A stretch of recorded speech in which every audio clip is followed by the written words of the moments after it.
Hello guys, good morning. അപ്പോൾ ഇന്നൊരു വാട്ടിയിട്ടിടെ ആയാലോ. കോഴിക്കോട് പോയപ്പോൾ നമ്മൾ എന്തൊക്കെയാണ് കഴിച്ചാൽ നോക്കാം. ബ്രേക്ക്ഫാസ്റ്റ് കഴിക്കാൻ വേണ്ടിയിട്ട് നമ്മൾ പോയിട്ടുണ്ടായിരുന്നത് പാരഗണിലേക്കായിരുന്നു. വെള്ളപ്പവും പൊരിച്ചോത്തിലും ബീഫ് കറിയും അതുപോലെ ബീഫ് സ്റ്റൂ ആയിരുന്നു നമ്മൾ ഓർഡർ ചെയ്തിട്ടുണ്ടായിരുന്നത്. ഫസ്റ്റ് ടൈം ആണ് ഞാൻ അവിടുത്തെ പൊരിച്ചോത്തിൽ ട്രൈ ചെയ്തിട്ടുണ്ടായിരുന്നത്. വെള്ളപ്പത്തിന് മുമ്പും കഴിച്ചിട്ടുണ്ട്. അവിടുത്തെ വെള്ളപ്പം പറയാൻ വയ്യ, സോ ഗുഡ്. പൊരിച്ചോത്തിലാണെങ്കിൽ നല്ല ക്രിസ്പിയും ചൂടൊക്കെ ഉണ്ടായിരുന്നു കേട്ടോ. അതിൻ്റെ ഒരു റോയൽ ബ്രേക്ക്ഫാസ്റ്റിന് ശേഷം നമ്മൾ ലഞ്ച് കഴിക്കാൻ പോയിട്ടുണ്ടായിരുന്നത് സോഫിയിലേക്കായിരുന്നു. ഇപ്പോൾ ഓർഡർ ചെയ്യുന്നത് അൽഫാം മന്തി ആണല്ലോ. അപ്പോൾ ഇന്ന് നമ്മൾ ഓർഡർ ചെയ്തിട്ടുണ്ടായിരുന്നത് ബീഫും മട്ടനും ആയിരുന്നു. ഞാൻ മട്ടൻ ഫസ്റ്റ് ടൈം ആണ് അവിടെ നിന്ന് ട്രൈ ചെയ്യുന്നത്. നല്ല രസമായിരുന്നു കേട്ടോ. ബീഫ് ആണെങ്കിലും ഭയങ്കര ജ്യൂസിയും സ്പൈസിയും ഒക്കെ ആയിട്ട് മസാല കൂടെ കൂടിയാണ് വരുന്നത്. അവിടുന്ന് ലഞ്ചൊക്കെ കഴിച്ച് ഈവനിങ് നമ്മൾ പോയിട്ടുണ്ടായിരുന്നത് ഇടയിലെ ഹോട്ടലിലേക്കായിരുന്നു. അവിടുന്ന് പഴംപൊരിയും ബീഫും അതുപോലെ തന്നെ കൂന്തലും വെള്ളപ്പുമായിരുന്നു നമ്മൾ ട്രൈ ചെയ്തിട്ടുണ്ടായിരുന്നത്. പഴംപൊരിയും ബീഫിൻ്റെയും ഫാൻ അല്ല ഞാൻ, പക്ഷെ എന്നാലും കുഴപ്പമില്ല, രസമുണ്ടായിരുന്നു കേട്ടോ. വെള്ളപ്പത്തിനൊന്നും ചൂടില്ലായിരുന്നു, അതിൻ്റെ പ്രശ്നമേ ഉള്ളൂ. കൂന്തൽ ഫ്രൈ ആണെങ്കിലും നല്ലതായിരുന്നു.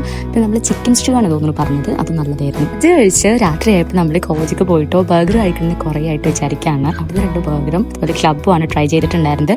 ആക്ച്വലി വീഡിയോയിലൊക്കെയുള്ള അത്ര ഹൈപ്പ് ഉണ്ടോ എന്ന് എനിക്കറിയാം, എനിക്ക് അത്ര ഇഷ്ടമായിട്ടുണ്ടായിരുന്നില്ല കേട്ടോ. ഡിസേർട്ട് കഴിക്കാൻ വേണ്ടിയിട്ട് നമ്മൾ ഫ്രൂട്ടിലേക്ക് പോയി അന്ന് ചോക്ലേറ്റ് ബാണ് ഓർഡർ ചെയ്തിട്ടോ. സംഭവം നല്ല പ്രീമിയം ആണെങ്കിലും നമുക്ക് അത്ര അധികം കഴിക്കാൻ പറ്റില്ല, വേഗം മറ്റു വരും. അപ്പോൾ ഇന്ന് ഇത്രയുള്ളൂ. സബ്സ്ക്രൈബ് ചെയ്യാൻ, ലൈക്ക് ചെയ്യാം. Bye bye.